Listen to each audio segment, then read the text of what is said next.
Hey everyone, welcome back to my channel.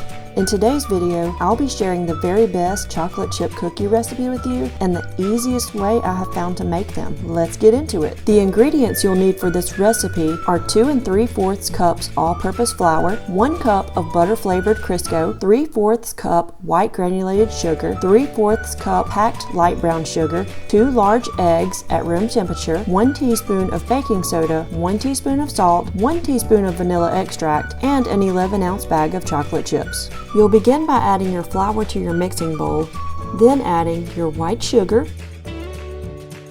your brown sugar, your baking soda, and your salt. Use a fork or whisk to mix these ingredients until clumps are gone and the mixture is well incorporated. Next, add your Crisco to the flour mixture. Use a fork or a pastry cutter to mix the Crisco into the flour mixture as good as you can. The reason I use a fork to start this process is to better break up the Crisco and to keep flour from going everywhere. If you still have clumps of Crisco that you can't incorporate into the flour, use a stand mixer or a hand mixer to finish combining.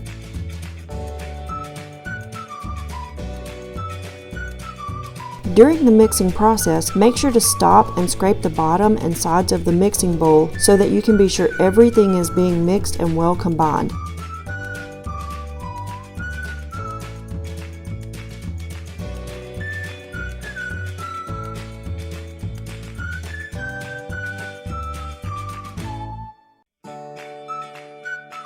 You will still see some chunks by the end of mixing, but they should be small. Next, add your eggs one at a time, mixing and scraping the sides and bottom of the bowl after each egg.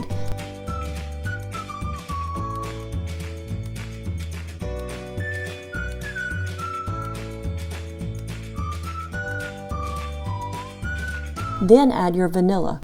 Continue to mix on the lowest setting on your mixer.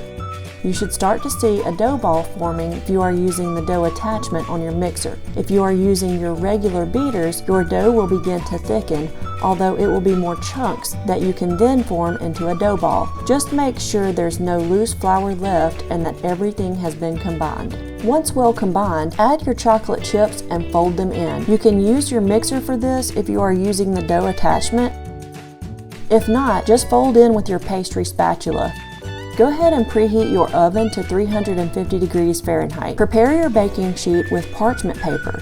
You do not need to use nonstick spray when using parchment paper. Now you're ready to begin scooping out your dough. I use a miniature ice cream scooper to get the same size cookie every time. You could also use a spoon or a measured tablespoon. You can form your dough into 1-inch balls or just drop a spoon of dough at a time. You could also use a mini cast iron skillet to make individual cookie cakes. Those are always so much fun for the kids. Just know that your bake time for those will differ from drop cookies. Once all of your dough balls have made it to the baking sheet, you can leave them domed, or you can smash them down a little with a fork, which is what I prefer to do. But for the sake of this tutorial, I baked them both ways so you could see the difference in each method. Bake in a 350 degree oven for 8 to 12 minutes. Keep in mind that every oven is different, so watch your cookies closely. Here's how the cookies bake if you smash them down a little with a fork. And here's how the cookies bake if you leave them domed.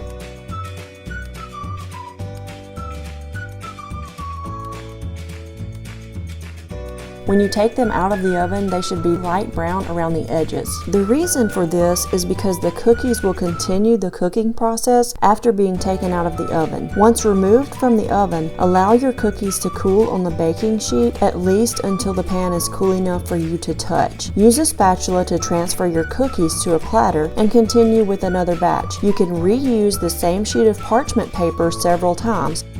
This recipe makes a little more than 3 dozen cookies.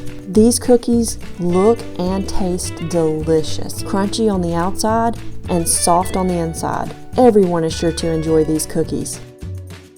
Once you try this recipe and this method, drop a comment down below. I would love to know how they turned out for you. Thanks for watching.